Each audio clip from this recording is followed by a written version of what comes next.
Wirda Mansur lagi-lagi jadi sorotan netizen.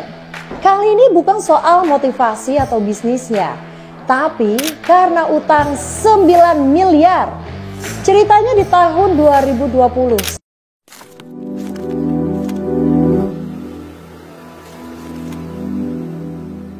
Assalamualaikum warahmatullahi wabarakatuh. Welcome back to my channel Detektif D.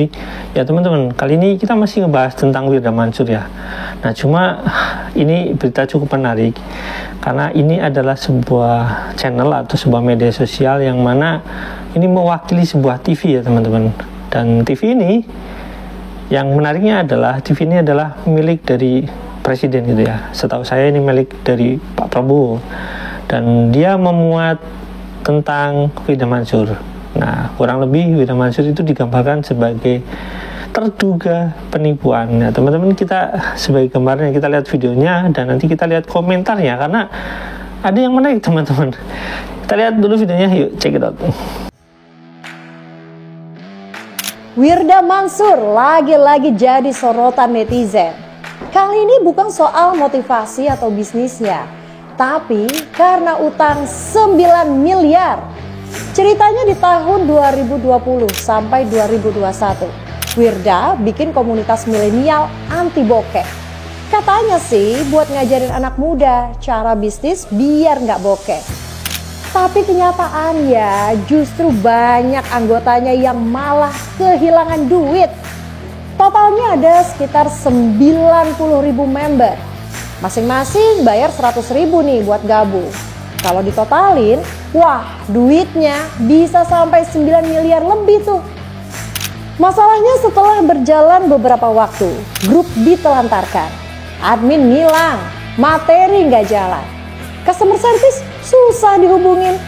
Dan pas dicek, akun Instagramnya pun udah lama nggak update. Sementara para member yang nungguin kejelasan, Wirda malah sibuk jalan-jalan ke luar negeri, unboxing gadget baru, dan bikin konten. Gak tahan lagi, netizen akhirnya buka suara. Banyak yang nagih utang di media sosial, termasuk akun @baso_ikan_gerobak yang sampai bikin surat terbuka di X. Tapi sampai sekarang belum ada nih klarifikasi resmi dari Wirda Mansur. Jadi, kemana duit 9M itu sebenarnya? Bakalan ada tanggapan dari Wirda atau malah makin ghosting? Drop pendapat kalian di komen.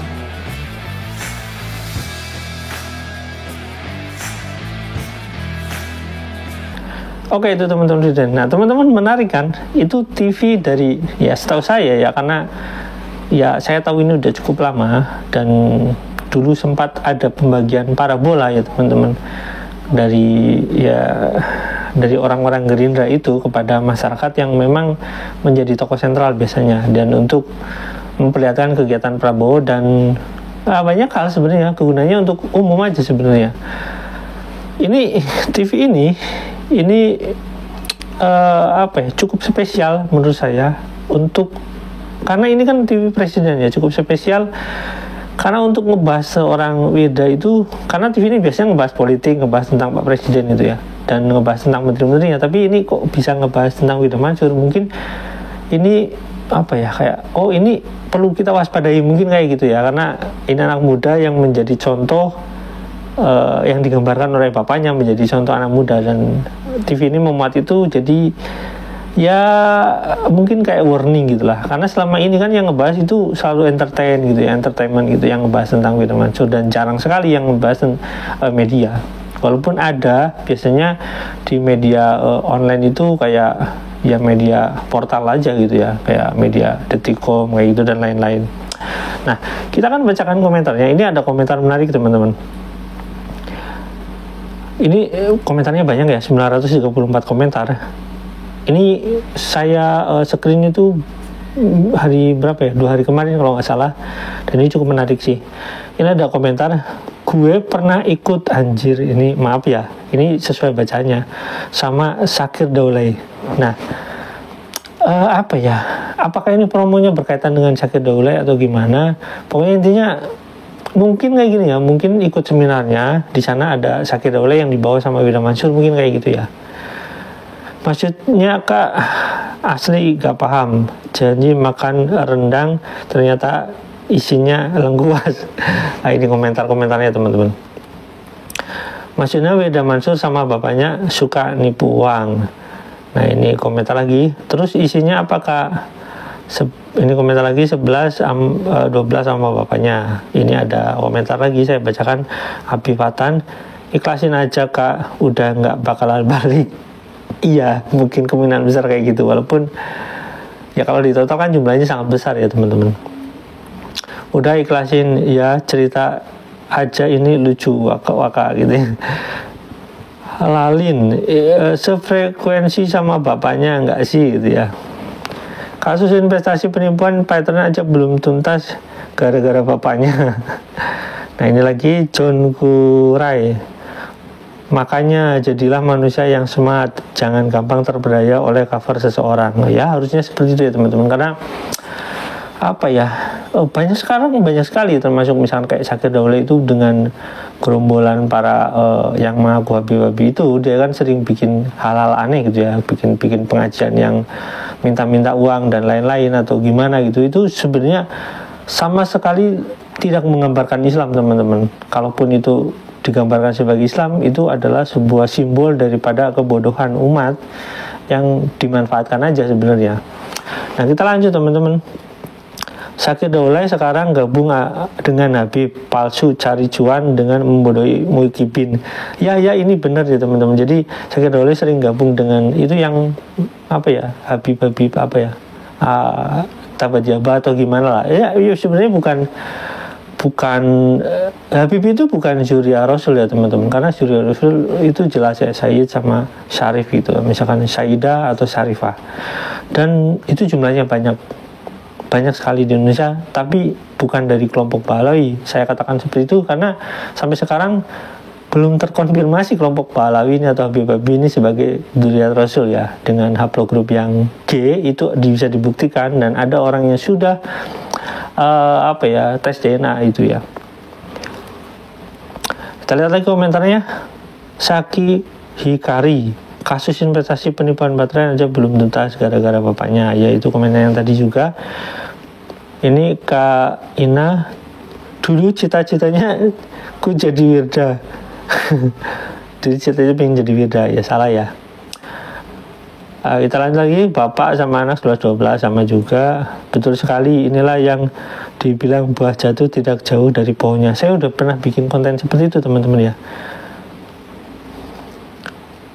Ini ada Al-Jami, heran masih ada banyak orang yang percaya. Ya begitulah, kenapa masih banyak orang yang percaya? Saya juga nggak ngerti ya teman-teman, kok Indonesia sebegitunya ya. Bagaimana kita bisa melihat sebuah sosok yang penuh kontroversi bisa dipercaya gitu, masih bisa dipercaya. Bapaknya seperti itu, anaknya seperti itu, masih bisa dipercaya. Itulah anehnya Indonesia, kok bisa gitu ya.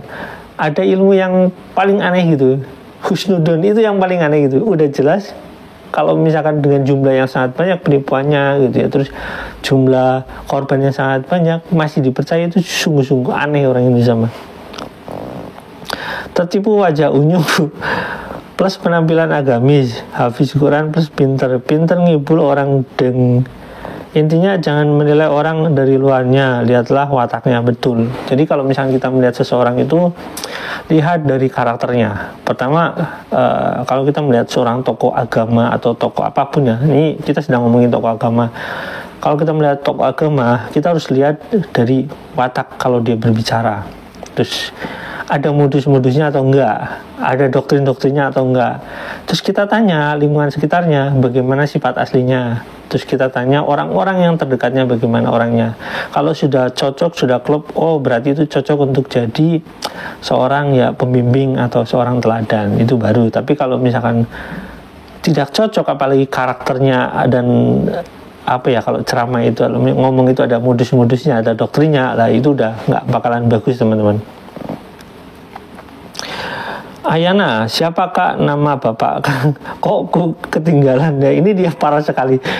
Jelas ya Mansur ya, jelas ya, kok bisa nggak tahu bapaknya ya? Jelas Wirda Mansur itu bapaknya, walaupun nama Wirda Mansur bukan Wirda Mansur ya. Tapi jelas ya ini Yusuf Mansur, zaman Nurhoti Mansur itu ya, bapaknya itu. Ya mbak kok bisa ya, masih muda udah nipu, ngeri kali. Ya itu. Belum lagi kripto ya, apa token itu ya, token kripto itu. Lah abahku Mansur ora bener lah anak. Ya bukan Mansur bapaknya mungkin ya. Bener kak, yang nggak bener mantanku adalah Mansur kakak. Ya jadi nama Mansur ini jadi tercoreng gara-gara Mansur dan Wira Mansur. Mansur S. Ivan Mansur berarti nggak baik ya. Ya saya nggak tahu ya, itu kan penyanyi kalau nggak salah ya.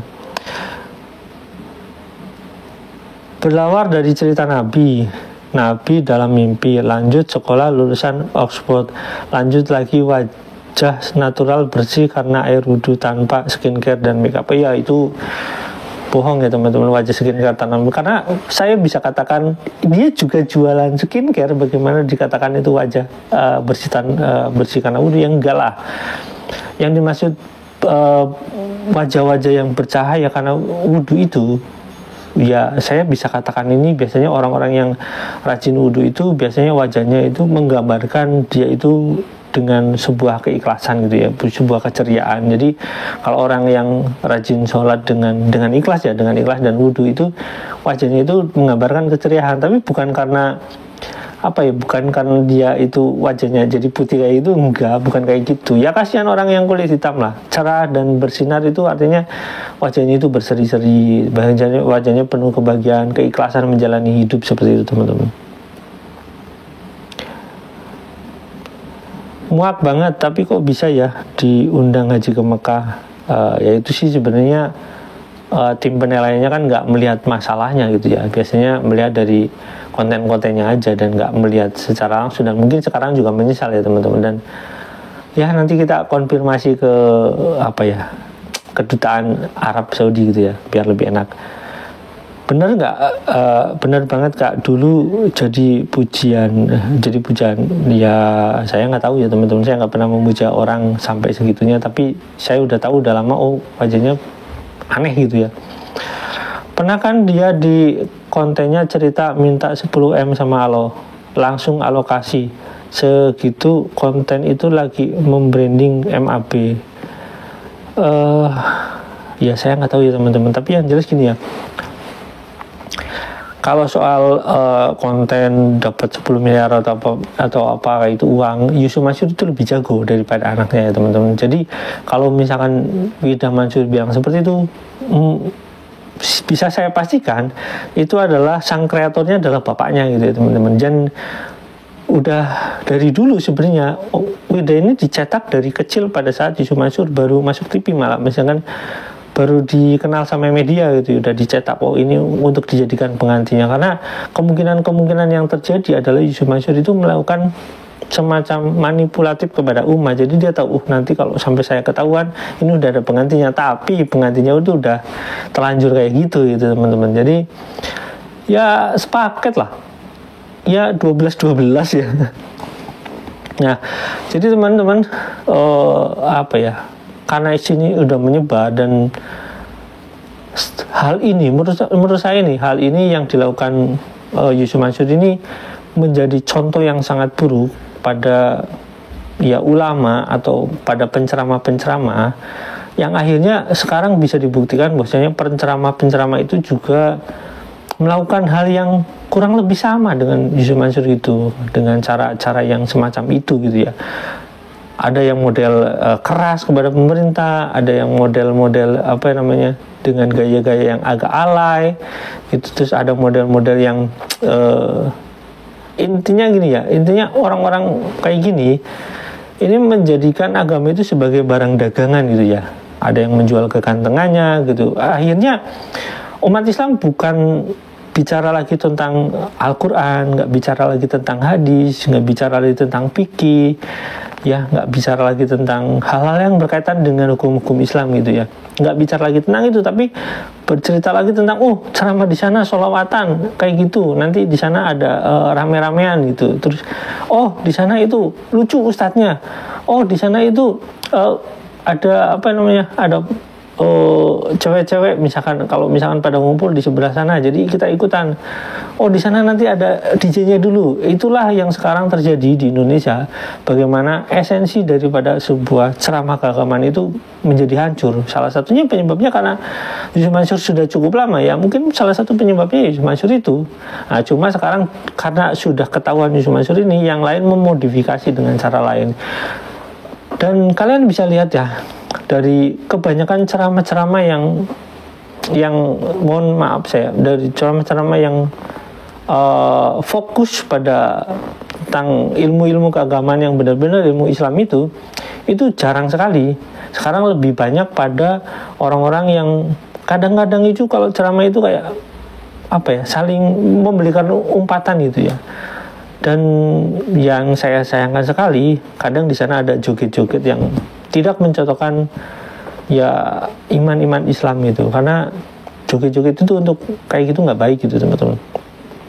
Nah nanti kalau urusan joget-joget ya di konser-konser yang lain aja lah, dan itu nggak akan masalah gitu ya teman-teman. Kalau urusannya dengan agama ya kenapa kita ngajarinya kayak gitu ya, kan masih banyak ilmu agama yang perlu disampaikan pada umat gitu ya teman-teman. Sampai di sini, jangan lupa like, share, dan komen, jangan lupa juga share. Wassalamualaikum warahmatullahi wabarakatuh, bye.